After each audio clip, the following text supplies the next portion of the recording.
जय स्वामीनारायण। पूज्य संतगण, सौ सत्संगी भाईओ ने बहनों અને આજના એક મહત્વપૂર્ણ કાર્યક્રમમાં ઉપસ્થિત સર્વે મહાનુભાવો, આપ સૌને મારા જય સ્વામિનારાયણ। આજે ભાવ વંદનાનો એક પાવન પર્વ હું જોઈ રહ્યો છું। ગુરુદેવ શાસ્ત્રીજી અને એમની જે સાધના હતી, તપસ્યા હતી, સમાજ માટે સમર્પણ હતું, એને ખૂબ સરસ રીતે મઠારીને શ્રી ધર્મ જીવન ગાથા રૂપે આપણી પાસે એક પ્રેરક ગ્રંથ પૂજ્ય માધવપ્રિયદાસજી મહારાજે આપણને અર્પિત કર્યો છે। મારા માટે બહુ આનંદનો વિષય હોત કે આજે તમારી બધાની વચ્ચે રહીને આ કાર્યક્રમનો લાહવો મેં લીધો હોત, પરંતુ સમયની મર્યાદાઓને કારણે એ મોહ પણ જતો કરવો પડતો હોય છે। અને આમે પૂજ્ય શાસ્ત્રીજી મહારાજે તો આપણને કર્તવ્ય કરવાનું શીખવાડ્યું છે, એટલે મારે કરવું જ પડે। પરંતુ આ કાર્ય માટે જેમણે જેમણે મહેનત કરી, અને ખાસ કરીને પૂજ્ય માધવપ્રસાદ મહારાજ સાહેબે આના માટે જે કાંઈ મહેનત કરી છે, એના માટે હું એમને અભિનંદન આપું છું। અને સૌ સત્સંગીઓ વતી હું આભાર પણ માનું છું।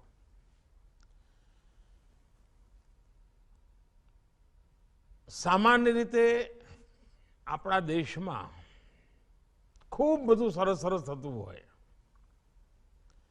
પરંતુ એ શબ્દબદ્ધ ન થતું હોય, સ્મૃતિમાં હોય। પેઢી દે પેઢી આપણે કહેતા પણ રહેતા હોઈએ, પણ જ્યારે શબ્દબદ્ધ થાય, એ સાહિત્યના રૂપમાં આપણી સામે જ્યારે નવું જીવન એક પ્રકાર છે એનાથી જન્મ લેતું હોય છે, એટલે એમ લાગે કે જાણે હવે શાસ્ત્રીજી મહારાજ આપણી વચ્ચે જ છે। અને આપણે વાંચીએ ત્યારે આપણે એમ લાગે કે જો આ શાસ્ત્રી મહારાજે મને કહ્યું, ચાલો હવે આપણે આમ કરીશું। ના ના, આ ન કરાય, કારણ કે જો શાસ્ત્રીજી મહારાજે ના પાડી છે। કારણ કે આમાં એવી નાની નાની નાની અનેક વાતો છે, ખાસ કરીને સત્સંગની વાતો છે, અને એક નિર્લેપ જીવન જે સમાજ માટે લગાતાર ચિંતા કર્યા કરે, ચિંતન કર્યા કરે, અને સમાજને પ્રેરણા આપતી રહે એવું, અને જેમાં આપણને તપસ્યાની એક પ્રાણ શક્તિ અનુભવાય, જેમાં આપણને એક જ્ઞાનનો અવિરત પ્રવાહ આપણે અનુભવ કરી શકીએ, જોઈ શકીએ, માણી શકીએ। એક પ્રકારે એક જીવન સાધના, એક શબ્દ સાધકે આપણી સામે સાહિત્ય સ્વરૂપે એક અનમોલ પુષ્પ આપણા હાથમાં મૂક્યું છે। આપણું કામ છે કે આ શાસ્ત્રીજી મહારાજના જીવનને આપણી બધી પેઢીઓ, સમગ્ર પરિવાર એને જાણે, સમજે। અને આપણને બધાને ખબર છે શાસ્ત્રીજી મહારાજના અનેક ઉપદેશોમાં બે બાબતો વારંવાર જોવા મળી, જેને આપણે જીવન મંત્ર કહી શકીએ। એક વાત એ હંમેશા કહેતા, જે કંઈ કરીએ એ સર્વજન હિતાય હોય, અને બીજી વાત એ કહેતા હતા, સદવિદ્યા પ્રવર્તનાય। આખી સર્વહિત જ્યારે બતાવીએ, સર્વજનહિતની વાત કરીએ, આમાંથી તો હું કહું છું ભાઈ, સબકા સાથ, સબકા વિકાસ, સબકા વિશ્વાસ। આ બીજું છે શું? શાસ્ત્રીજી મહારાજની જ પ્રેરણા કરનાર શબ્દો છે આ, જેમાં સર્વજન હિતાય, સર્વજન સુખાય એ કલ્પના આપણે ચરિતાર્થ કરતા હોય છે। અને એ પણ હકીકત છે કે આપણા રાષ્ટ્રમાં સદીઓથી જ્ઞાન, ઉપાસના, વિદ્યા એ મહામૂલો મંત્ર રહ્યો છે. આપણા બધા ઋષિ મુનિઓ કોઈ ને કોઈ ગુરુકુળ પરંપરા સાથે જોડાયેલા હતા. દરેક ઋષિ મુનિની ગુરુકુળ પરંપરા એક પ્રકારની પરંપરાગત વિશ્વવિદ્યાલય હતી, જેમાં સમાજના સર્વ વર્ગના લોકો, સર્વજન હિતાય, રાજાનું સંતાન પણ ત્યાં હોય અને સામાન્ય માનવીના પરિવારજન પણ ત્યાં જ હોય અને બધા સાથે મળીને સદવિદ્યા પ્રાપ્ત કરવાનું કામ કરતા હોય. આપણે ત્યાં સ્વામિનારાયણ પરંપરામાં જે ગુરુકુળ પરંપરા ઊભી થઈ, આ ગુરુકુળ પરંપરા એકંદરે આપણા ભવ્ય ભૂતકાળ અને ઉજ્જવલ ભવિષ્ય એને જોડનારી કડી છે.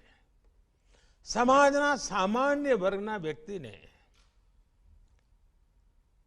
ધાર્મિક પ્રેરણા, સાંસ્કૃતિક પ્રેરણા, સંસ્કારની પ્રેરણા એને ગુરુકુળમાં આકર્ષે અને ગુરુકુળે અનેક એવા રત્નો આપ્યા છે, આજે દુનિયામાં બધે જ ફેલાયેલા છે. શાસ્ત્રીજી મહારાજના દ્રષ્ટિ, દીર્ઘ દ્રષ્ટિ, એનું જ પરિણામ કે જેના કારણે દુનિયાના કોઈ પણ દેશમાં આપણે જઈએ ને, ભારતીય સમુદાયને મળીએ તો એકાદ બે તો એવા આપણને લોકો મળે જ કે જેમ કે ભાઈ હું તો ગરીબ પરિવારમાંથી આવ્યો હતો અને ગુરુકુળમાં મોટો થયો અને ગુરુકુળે મને જે બનાવ્યો, હવે જ્યાં છું ત્યાં કામ કરું છું. કહેવાનો અર્થ આ છે કે આમાં ઉપદેશો નથી, આદેશો નથી. શાસ્ત્રીજીના જીવનમાં એક અવિરત સાધના છે, એક તપસ્યા છે અને એનું જ પરિણામ છે કે આટલા સમય પછી પણ શાસ્ત્રીજી મહારાજ આપણી વચ્ચે હયાત છે, અશરીર હયાત છે, આત્મિક સ્વરૂપે હયાત છે. અને હવે જ્યારે આ શબ્દ સમૂહ અને સાહિત્યની વચ્ચે પાને પાને, અક્ષરે અક્ષરે જ્યારે જોઈશું ત્યારે શાસ્ત્રીજી મહારાજના વચનો આપણને યાદ આવશે અને કંઈ ને કંઈ કર્તવ્ય કરવાની પ્રેરણા આપશે. મારો તો આપ સૌની સાથે બહુ નિકટ નાતો રહ્યો છે. SGBPમાં પણ સહજ રીતે મારું આવવા જવાનું થતું હતું અને હું તો મારા જ્યારે MLA બધા છૂટાયા હતા તો એકવાર એમનો અભ્યાસ વર્ગ પણ અહીંયા આવીને કર્યો હતો. કારણ મને ખબર હતી કે આ એવી પવિત્ર જગ્યા છે, ત્યાં આપણે અમસ્તાય વાઇબ્રેશન્સ અનુભવ થશે. અને આનો મને તો આધુનિકતા પણ ગમતી હોય છે. મેં જોયું છે કે આપણા ગુરુકુળોમાં ખૂબ આધુનિકતા આવી રહી છે. મને આનંદ થાય કોઈ વાર આપણે SG રોડ પર જતા હોય ને રાત્રે વીજળી ઝમકારા મારતી હોય ને છોકરાઓ ક્રિકેટ રમતા હોય ને વોલીબોલ ચાલતું હોય ને અનેક બધી શિબિરો ચાલતી હોય ને વિજ્ઞાન મેળા ચાલતા હોય અને આ બધું જ મૂળતઃ શાસ્ત્રીજી મહારાજે પ્રેરણા આપી, જે પરંપરા ઊભી કરી, એમાં ત્યાર પછીની દરેક પેઢીએ સમયાનુકૂળ પરિવર્તન કર્યું. જડતા ન બતાવી, ના ના આ તો ન જ કરાય, ના, દરેકમાંથી રસ્તા કાઢ્યા. સ્વામિનારાયણની વિશેષતા જ આ છે કે દરેકમાંથી પ્રેક્ટિકલ રસ્તો કાઢે અને આપણે કાઢ્યો અને એમાંથી આ સરસ મજાનું કામ ઊભું થયું છે. અને આપણને બધાને ખબર છે કે જ્યારે આટલું સરસ કામની પરંપરા હોય, આટલો મોટો આપનો સત્સંગી સમુદાય હોય અને જ્યારે હું આપણી વચ્ચે આવ્યો હોઉં તો તમને ખબર છે કે હું જ્યારે આવ્યો છે ત્યારે ખાલી હાથે જતો નથી, કંઈક ને કંઈ લઈને જ જવા માટે આવવાનું. આજે રૂબરૂ નથી આવતો, છતાંય હું કંઈ ને કંઈ તો માગીશ જ. માધવપ્રિયદાસજી મહારાજ જરૂર મારી વાતનું સમર્થન નહીં કરશે, બાલસ્વામી સમર્થન કરશે.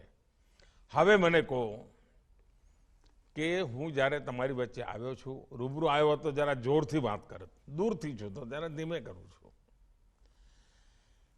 આપણા ગુરુકુળની અંદર જે કંઈ આટલા વર્ષોમાં લોકો નીકળ્યા છે, એમના બધા પરિવારો, ખાલી અત્યારે જે આપણા ગુરુકુળના વિદ્યાર્થીઓ છે ને, અત્યાર સુધી નીકળ્યા બધા, આ બધાની સામૂહિક શક્તિ, આઝાદીનો અમૃત મહોત્સવ, આઝાદીના 75 વર્ષ થઈ ગયા. આપણા સંતો એ જમાનામાં પણ આઝાદીની લડતમાં કોઈને કોઈ વાતાવરણ બનાવવામાં ઉપયોગી થયા જ હતા. ખુદ ભગવાન સ્વામિનારાયણની જે ઉપદેશ હતા એમાં સમાજ સેવા હતી. એ બધી બાબતો એક પ્રકારે આઝાદીના આંદોલનની પીઠિકા હતી. હવે એ આઝાદીના 75 વર્ષ થયા છે ત્યારે આપની સંસ્થા દ્વારા, આપના ગુરુકુળ દ્વારા, આપના સત્સંગીઓ દ્વારા, આપણા સત્સંગીઓના પરિવાર દ્વારા, અત્યાર સુધી ભણીને ગયેલા બધા વિદ્યાર્થીઓ દ્વારા કેટલીક વાતોની હું આગ્રહ કરું. આજે જે દુનિયાની સ્થિતિ આપણે જોઈએ છીએ, આપણને નથી લાગતું કે દરેક માટે આપણને હવે નવી નવી મુસીબતો છે. દુનિયા કોરોનાના કારણે આપણને અનુભવ આવ્યો અને હવે આ યુક્રેન ને રશિયાનું જે બધું ચાલી રહ્યું છે એમાંય આપણને અનુભવ આવ્યો કે ભાઈ આજની દુનિયામાં ક્યારે શું થાય, ક્યાં થાય, એની આપણા પર અસર શું થાય, અનુમાન લગાવવું બહુ મુશ્કેલ પડે. અને હવે દુનિયા બધી નાની થઈ ગઈ છે કે અસર થયા વિના રહે નહીં. આનો એક જ ઉપાય છે આત્મનિર્ભર ભારત. આપણે આપણા પગ ઉપર, આપણી આવશ્યકતાઓ માટે આપણા ઉપર, આપણી તાકાત ઉપર ઉભાવીએ એવો દેશ આપણો હોવો જ જોઈએ. આ આત્મનિર્ભર ભારત અભિયાનનો શાસ્ત્રીજી મહારાજનો પ્રેરણા લઈને આપણે તાકાત ઊભી કરી શકીએ. કામ આપણી રીતે નક્કી કરો. એ જ રીતે હું એક વાત લગાતાર કરું છું, વોકલ ફોર લોકલ. મારું એક કામ કરો, આપણા બધા ગુરુકુળના વિદ્યાર્થીઓને એમના પરિવારજનોને કહો કે કાગળ લઈને, પેન્સિલ લઈને બેસે અને ઘરમાં ભોજનના ટેબલ પર, ઘરમાં શરીર ઉપર સવારે 6 વાગ્યાથી બીજે દિવસ સવારે 6 વાગ્યા સુધી 24 કલાકમાં કેટલી વિદેશી ચીજો છે જે આપણા ઘરમાં ઘૂસી ગઈ છે, આપણા જીવનમાં ઘૂસી ગઈ છે અને જે આ ભારતમાં ઉપલબ્ધ છે પણ આપણને ખબર જ નથી કે કાંસકો વાપરીએ છીએ, કાંસકો વિદેશથી આવી ગયો છે. આપણને ખબર નથી કે આજે દીવો કરીએ છીએ, દીવો વિદેશથી આવી ગયો છે. આપણને ખબર નથી આ ફટાકડા ફોડું છે, ફટાકડા વિદેશથી આવી ગયા છે. ખબર જ નથી. એકવાર લિસ્ટ બનાવીશું તો ચોંકી જઈશું. શું હું આપની પાસે અપેક્ષા ન કરું કે આપણા ગુરુકુળ સાથે જોડાયેલું, આપણા સ્વામિનારાયણની પરંપરાના કોઈ પણ સત્સંગી હોય એના ઘરમાં જે ચીજ ભારતમાં ન જ હોય એના માટે કોઈ બંધન કોઈ લગાવી પણ ન શકે, પરંતુ એવી દરેક ચીજ જે ભારતની માટીની સુગંધ હોય, એવી દરેક ચીજ જેમાં ભારતના કોઈને કોઈ માનવીનો પરસેવો હોય, જે હિન્દુસ્તાનની ધરતી પર બની હોય, આવી ચીજો આપણે કેમ ના વાપરીએ? અને વોકલ ફોર લોકલની વાત કરું એનો મતલબ એ નહીં કે દિવાળીમાં ખાલી દીવા આપણે અહીંથી ખરીદવાના. આપણી આવશ્યકતાની દરેક ચીજ આપણા દેશની હોય તો કેટલા બધા લોકોને રોજગાર મળે, આત્મનિર્ભર થવા માટેની ગતિ કેટલી તેજ થાય, દેશ કેટલો મજબૂત બને. તો આ કામ માટે મારે તમારી મદદ જોઈએ છે. બીજું, સિંગલ યુઝ પ્લાસ્ટિક, સ્વચ્છતા અભિયાન.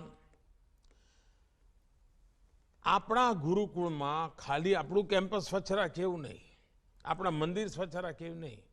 આપણે અઠવાડિયામાં એકવાર અથવા મહિનામાં એકવાર સમૂહમાં નીકળીએ અને નક્કી કરીએ ભાઈ ફલાણા વિસ્તારમાં જઈશું અને આજે 2 કલાક એ ગામમાં જઈને સફાઈ કરી આવીશું, ભાઈ પાછા આવીશું. તમારી પાસે વાહનો છે, ગાડીઓ છે, શું છે? તમારી પાસે કંઈ કમી જ નથી. કોઈ વાર એમ થાય ચલો ભાઈ સ્ટેચ્યુ ઓફ યુનિટી જઈશું, શેના માટે? ખાલી જોવા માટે નહીં. આ વખતે સ્ટેચ્યુ ઓફ યુનિટી પર જઈને સફાઈ કરીશું. ચલો આ વખતે અંબાજી જઈશું, આખા અંબાજીની સફાઈ કરીશું, પાછા આવીશું. આપણા શહેરની અંદર ઘણા બધા સ્ટેચ્યુ મૂકેલા છે. ક્યાંક બાબા સાહેબ આંબેડકરનું સ્ટેચ્યુ હશે, ક્યાંક મહાત્મા ગાંધીનું સ્ટેચ્યુ હશે, ક્યાંક લાલ બહાદુર શાસ્ત્રીનું સ્ટેચ્યુ હશે, ક્યાંક ભગતસિંહજીનું સ્ટેચ્યુ હશે. આપણને એમ ના થાય ચલો ભાઈ આની સફાઈ કરવાની જવાબદારી અમારી, અમે લઈશું. એ આખું પરિસર સાફ કરીશું અને એકદમ સુંદર રાખીશું. સ્વચ્છતાના ઘણા રૂપ હોઈ શકે. તે પ્લાસ્ટિક, શા માટે આપણો પ્રસાદ પણ પ્લાસ્ટિકની થેલીમાં શું કરવા હોય? આપણા ઘરમાં પ્લાસ્ટિક હોય જ શું કરવા? સત્સંગી પરિવાર હોય તો પ્લાસ્ટિક ના જ હોય. હું માનું છું આપણે બહુ મોટી સેવા કરી શકીએ. એવી એક વાત, કારણ કે આપણે ત્યાં ગુરુકુળમાં લગભગ બધા બાળકો ખેડૂત પરિવારના બાળકો છે, ગામડાના બેકગ્રાઉન્ડના બાળકો છે. ચાહે માધવપ્રિયદાસજી જુઓ કે બાલસ્વામી જુઓ, બધાનું પરિવાર પૂર્વાશ્રમ એમનો ખેતી અથવા ખેડૂત સાથે જોડાયેલો છે. આપણા ગુજરાતના ગવર્નર આચાર્ય દેવવ્રતજી નેચરલ ફાર્મિંગ, પ્રાકૃતિક ખેતી માટે ખૂબ મોટું અભિયાન ચલાવી રહ્યા છે. આ ધરતી આપણી માતા છે. આ માતાને બચાવવી, એ માતાની સેવા કરવી આપણી જવાબદારી ખરી કે નહીં?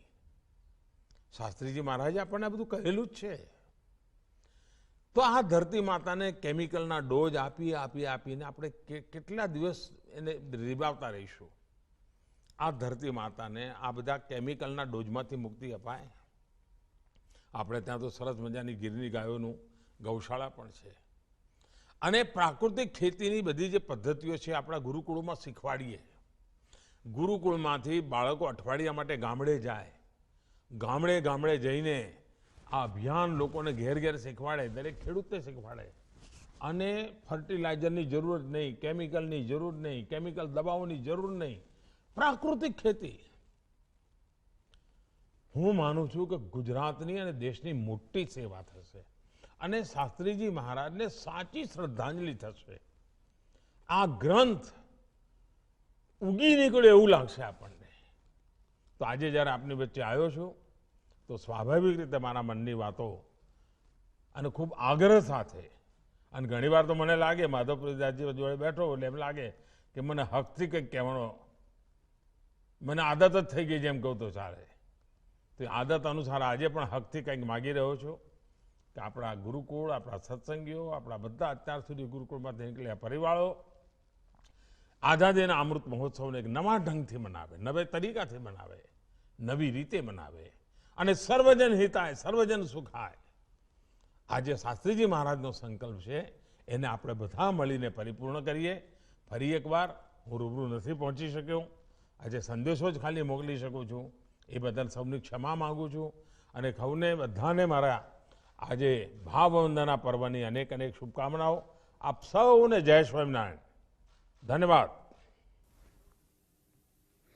દર્શક મિત્રો, હમણાં જ આપ નિહાળી રહ્યા હતા ભાવવંદના પર્વ નિમિત્તે પ્રધાનમંત્રી શ્રી નરેન્દ્ર મોદીનો સંદેશ. તો સમાચારમાં આગળ વધીએ તો અમદાવાદ નજીક આવેલા છારોડી ગુરુકુળ ખાતે શાસ્ત્રી માધવપ્રિય દાસજી સ્વામી લિખિત ધર્મજીવન ગાથા પુસ્તકનું વિમોચન કરવામાં આવ્યું. આ પુસ્તક વિમોચનના પ્રસંગે પ્રધાનમંત્રી નરેન્દ્ર મોદી વર્ચ્યુઅલી ઉપસ્થિત રહીને પોતાના ભાવ વિચાર વ્યક્ત કર્યા હતા. શાસ્ત્રી માધવપ્રિય દાસજી સ્વામીએ સતત 8 વર્ષના પરિશ્રમ બાદ આ પુસ્તક તૈયાર કર્યું છે. આ કાર્યક્રમમાં મુખ્યમંત્રી ભૂપેન્દ્ર પટેલ તેમજ દિલ્હી હાઈકોર્ટના ચીફ જસ્ટિસ D.N. પટેલ પણ ઉપસ્થિત રહ્યા હતા. આ મહોત્સવમાં વિદેશથી 500 સંતો તેમજ દેશ વિદેશના 25,000થી વધુ હરિભક્તો ઉપસ્થિત રહ્યા હતા. આ પુસ્તક વિમોચન પ્રસંગે 3 વર્લ્ડ રેકોર્ડ પણ સ્થપાયા છે, જેમાં world record India, golden book world record તથા Limca book and universal amazing world record સ્થાપિત થયા છે. 4000 પુસ્તકોનો ગ્રંથ, એટલે મારા સ્મરણમાં નથી આવા પ્રકારનો કે આ કક્ષાનો કયો ગ્રંથ વિમોચિત થયો, એ મારા સ્મરણમાં નથી. એવો અદ્ભુત ગ્રંથ પૂજ્ય સ્વામીની પ્રસાદી રૂપે આપણને પ્રાપ્ત થાય છે. ગુજરાતી ભાષાનું પણ ગૌરવ છે. આજ કેવું હોય તો કહેવાનું મન થાય, સારો એ સંપ્રદાય માધવપ્રદેશ સ્વામીની પડખે ઉભો છે. સ્વામીની બહુ વિશાળ દ્રષ્ટિ છે, બહુ વિશાળ દ્રષ્ટિ છે. સાધુતા રાખીને દેશ વિદેશની અંદર વિચરણ કરે છે અને બધાને પોતાના હૃદયમાં સમાવી લે છે. દર્શક મિત્રો, વધુ સમાચાર જોઈએ એક નાનકડા વિરામ બાદ.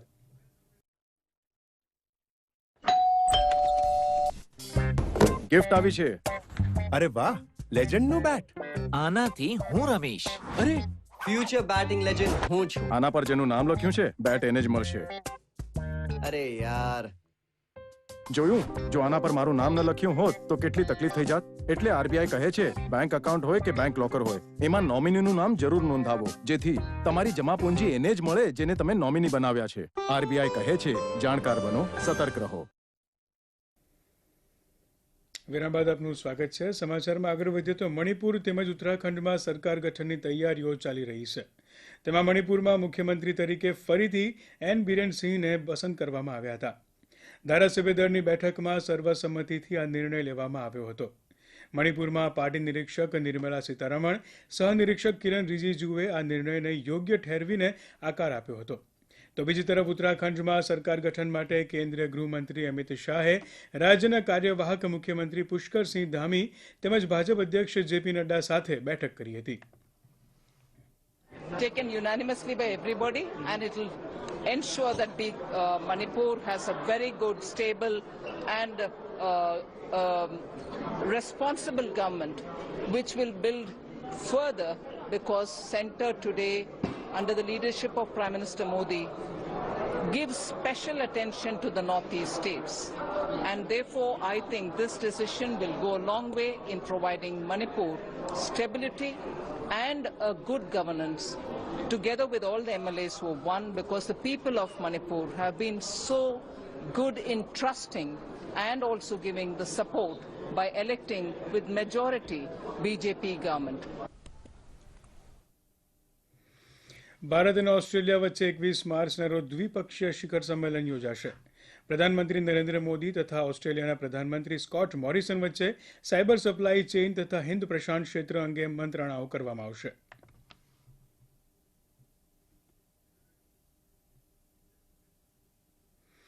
ઇઝરાયેલના પ્રધાનમંત્રી નફતાલી બેનેટ આગામી મહિને ભારતની મુલાકાતે આવશે.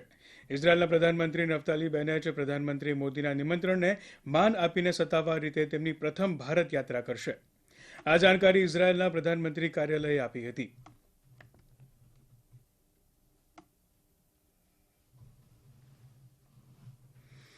રશિયા અને યુક્રેન સંઘર્ષના 25મા દિવસે શાંતિ મંત્રણાની વચ્ચે રશિયાએ યુક્રેનમાં સુપરસોનિક મિસાઇલ દ્વારા હુમલો કર્યો હતો. યુક્રેનના પ્રધાનમંત્રી ઝેલેન્સ્કીએ રશિયા સાથે વ્યાપક શાંતિ મંત્રણાનું પણ આહ્વાન કર્યું હતું. ઝેલેન્સ્કીએ એક વિડીયો સંદેશમાં કહ્યું હતું કે બેઠક યોજવાનો સમય થઈ ગયો છે. યુક્રેન માટે વાતચીતની રાહે પ્રાદેશિક અખંડિતતાને બહાલ કરવાનો સમય પાકી ગયો છે. આમ નહીં થાય તો નુકસાનની ભરપાઈ કરવા માટે પેઢીઓનો સમય લાગી જશે. દરમિયાન યુક્રેને દાવો કર્યો છે કે મિસાઇલ હુમલામાં સૈન્ય ઠેકાણાઓ સહિત 400 લોકોના શરણ સ્થળે નિશાન બનાવ્યા છે. સંયુક્ત રાષ્ટ્રના જણાવ્યા અનુસાર 1 કરોડ યુક્રેનિયન આ યુદ્ધમાં વિસ્થાપિત થયા છે. તો બીજી તરફ વેટિકન સિટીમાં પોપ ફ્રાન્સિસે વેટિકન ખાતેની બાળકોની હોસ્પિટલમાં પહોંચીને યુક્રેનના બાળકો સાથે મુલાકાત કરી હતી. રશિયન હુમલામાં બચી ગયેલા બાળકોની અહીં સારવાર ચાલી રહી છે. તે અરસામાં ગુજરાતના અરુણ ગોપાલભાઈ બારોટ પોલેન્ડના વોર્સો રેલવે સ્ટેશને ભારતના શરણાર્થીઓને ભોજન પૂરું પાડવાની સેવા આપી રહ્યા છે. મિસ્ટર ઇન્ડિયા રેસ્ટોરન્ટમાં માલિક ભારતીય શરણાર્થીઓને વિનામૂલ્યે ભોજન પીરસી રહ્યા છે. सरकार ने हिजाब पर फैसला देने वाले कर्नाटक हाईकोर्ट के 3 जजों को वाई श्रेणी की सुरक्षा देने का फैसला किया है. राज्य के मुख्यमंत्री ने कहा कि जजों को जान से मारने की धमकी के गहन जांच के बाद ये निर्देश दिए गए थे. केंद्रीय मंत्री नितिन गडकरी ने चीनी मिलों से चीनी के साथ बड़े पैमाने पर एथेनॉल उत्पादन पर भी जोर देने को कहा. मुंबई में चीनी और एथेनॉल भारत सम्मेलन 2022 को संबोधित करते हुए गडकरी ने कहा कि चीनी का उत्पादन घटाने के साथ एथेनॉल का उत्पादन बढ़ाना ही चीनी उद्योग के भविष्य के लिए फायदेमंद होगा. महाराष्ट्र के राज्यपाल भगत सिंह कोश्यारी और केंद्रीय मंत्री नितिन गडकरी ने मुंबई में CSR